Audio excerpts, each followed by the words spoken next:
प्यारे मित्रों, आराध्य जीवन सत्संग में आपका हृदय से स्वागत है। मित्रों, महात्मा कबीर के जीवन को सभी विचारवानों ने अपने अपने विचार से देखा है। उनके ज्ञान की प्रतिभा को देखकर सभी का विचार उनके गुरु की ओर जाता है। महात्मा कबीर के प्रबल ज्ञान को प्राप्त करने का राज क्या है, कुछ विद्वान अपना मत लगाते हैं। इतने प्रबल ज्ञान को देने वाला उनका गुरु कौन है?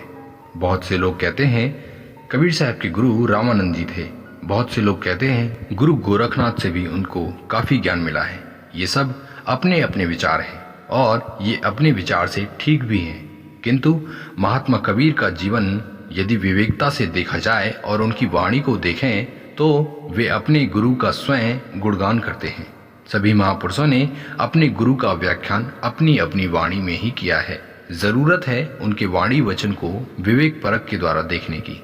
महात्मा कबीर ने अपने जीवन काल में हर क्षेत्र का भ्रमण किया है और ज्यादातर ध्यान साधु संत और आध्यात्म से जुड़े व्यक्तियों पर दिया है। मित्रों, महात्मा कबीर ने खुद कहा है कि हर मनुष्य को मार्गदर्शन उसकी संगत से मिलता है। जो व्यक्ति जिसकी संगत करता है, स्वाभाविक है वो उस संगत से प्रभावित होगा ही। मानव का स्वभाव अपनी संगत के अनुरूप होता है।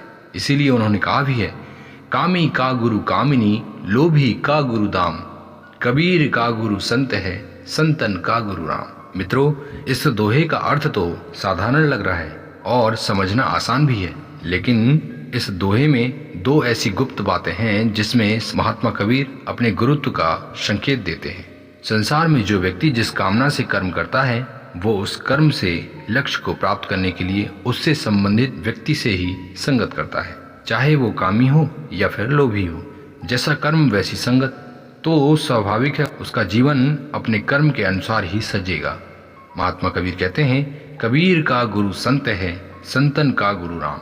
अब यहाँ समझने की पहली बात है कि जीवन को साक्षात स्पष्ट रूप से ज्यों का त्यों देखने वाले महात्मा कबीर ने अपना गुरु संत को बताया है। मित्रों, संत कौन है? इसका साधारण और स्पष्ट अर्थ है, संत वही है जो दुखी न हो। संसार सागर को दुख का आलय बताया गया है। कितनी दिव्य बात है कि दुख के घर में कोई दुखी न हो, और न केवल दुखी न हो बल्कि किसी को दुखी होने भी न दे। अब आप सोचिए, संसार में हर प्रकार का दुख और हर प्रकार के दुख से दुखी न होने वाला कितना दिव्य ज्ञानी होगा। निश्चित ही ऐसा व्यक्ति अपने जीवन में एक क्षण भी कोई चूक नहीं कर सकता। तभी तो उसे संत कहा जाता है। जो जीवन रूपी रथ को चलाने की कला जान जाता है उससे कोई चूक हो ही नहीं सकती। वही तो लक्ष्य में निर्धारित समय पर पहुंचता है। ऐसे संत को सद्गुरु अपना गुरु मानते हैं। जो संसार के किसी भी प्रकार के संकट में अपने को न बांधता हो वही तो संत है, वही तो सदा आनंदित है। मित्रों, सद्गुरुदेव दूसरी बात कहते हैं, संतन का गुरु राम।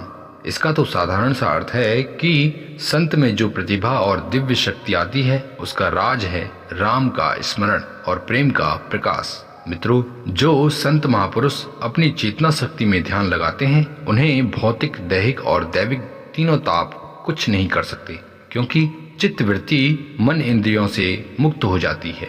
तो स्वाभाविक है संसार में स्थित कोई भी दुख संतों को प्रताड़ित नहीं कर सकता। प्यारे मित्रों, संत कबीर साहब ने स्पष्ट कहा है, कहीं कबीर जो अब की बूझे सोई गुरु हम चेला। भाई, सीधी सी बात है, जो मेरे प्रश्न का उत्तर दे दे वही मेरा गुरु है।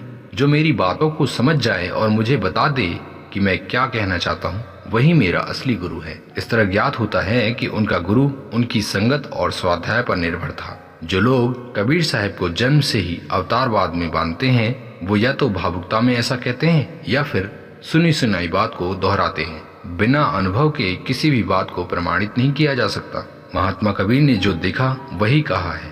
इससे स्पष्ट होता है कि वो अपने से बड़े ज्ञानियों को, जो रहनी गहनी और सहनी में रहते थे, उन्हें ही अपना इष्ट मित्र तथा गुरु मानते थे। तभी तो महात्मा कबीर ने संतों को अपना गुरु बताया है। जो जीवन में कभी दुखी न हो वही संत है, और जीवन में दुखी वो नहीं होता जो परम तत्व को जानता है, अर्थात सत्य को जानता है। अद्भुत बात यह है कि सत्य को जानने वाला ही सत्य है, बाकी पूरा संसार मिथ्या ही समझो। मित्रों, महात्मा कबीर के गुरु ज्ञान के बारे में यदि आपको कुछ कहना है तो कमेंट जरूर करें, और सत्संग अच्छी लगी हो तो अपने प्रेमी मित्रों के पास शेयर जरूर करें ताकि उन्हें भी सत्य की जानकारी हो। प्यारे भक्त प्रेमियों, अपना अमूल्य समय देने के लिए आपका बहुत बहुत धन्यवाद। मिलते हैं और भी ऐसे ही अमृत गाथा में। तब तक के लिए नमस्कार, धन्यवाद, जय हिंद, वंदे मातरम।